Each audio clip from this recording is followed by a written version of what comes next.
And actually, naalala ko lang po, there was another video, I think, that was a pronouncement by a family member of the Vice President in relation to sort of political destiny of sorts, yung dun tungkol sa mga Romanov at mga Mussolini. I would just like to clarify, Madam Chair, was that also included for context in the investigation of the NBI?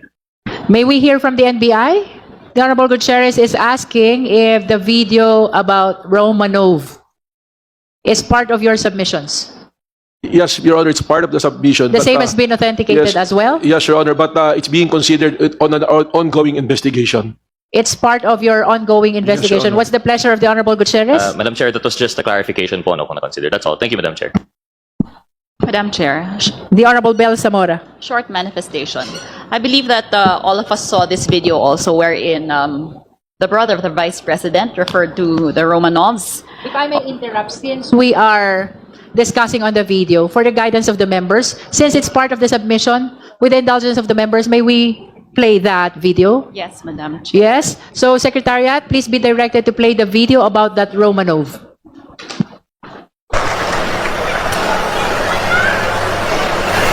Just a simple message sa ato ang Pangulo. From now on, before you go to bed, think of the Romanovs. Think of Benito Mussolini and his wife. And think of what happened to you in 1986. And maybe you'll reconsider the direction that you are taking. Honorable Zamora. Madam Chair, I just wanted to make a brief manifestation regarding that video.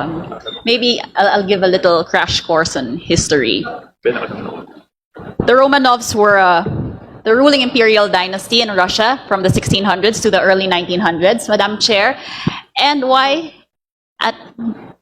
Sila po ang royal family noong 1900s until 1917.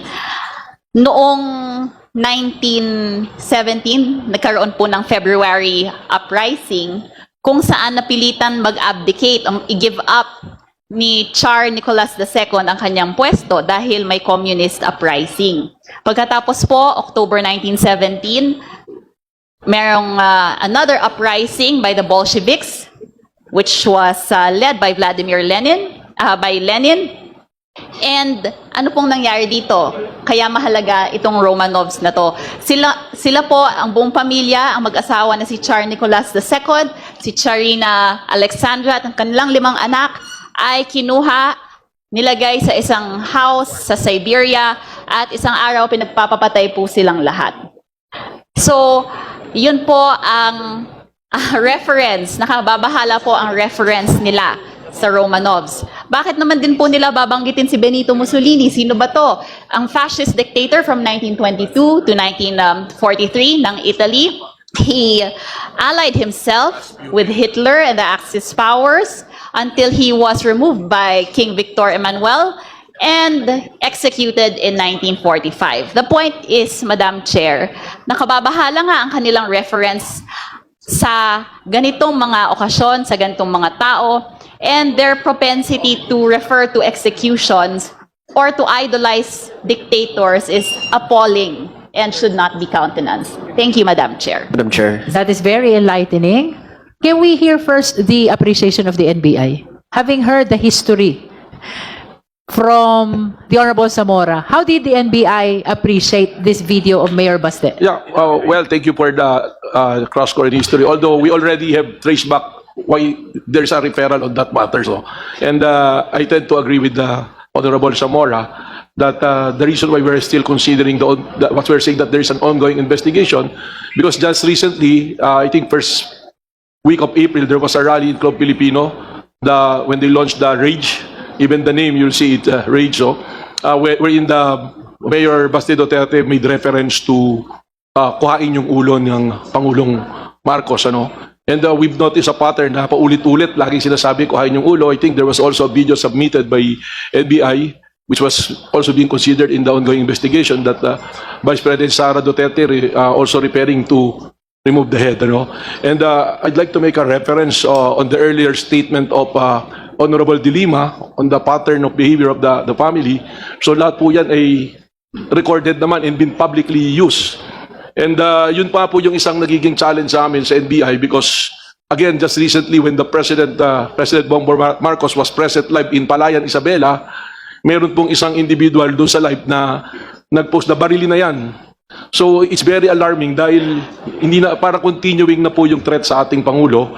And kami naman po sa law enforcement, any threat to the President or high official in government, we consider it as a threat to the national security.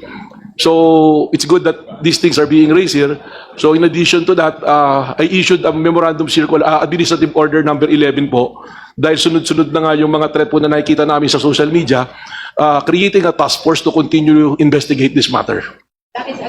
That's Administrative Order number 11. Yes, ma'am. And What do you it's call the task force? yung wala naman pong official name, but it's a task force to monitor all the threats to the President and to all other officials in government. Is that part of your submission also? Yes, to the ma'am. committee? Although it's not directed particularly to the Dutertes, but it's directed po to, in general, sa lahat po. But this is an offshoot because of the behavior po of the family. In other words, Director Matibag, the reason why you are considering all these videos, Director Matibag, is for you to be guided on whether or not threat was actually committed? As to the press conference of Vice President Duterte, it's already been established by the Bureau. It's Even established already. Long before I came to the Bureau, nandiyan naman po yung records, the record which speaks for itself, na the threat, the great threat and the inciting to sedition are clear. All the elements were present, and dyan po, we're just awaiting for the decision of the prosecution, sir. May we just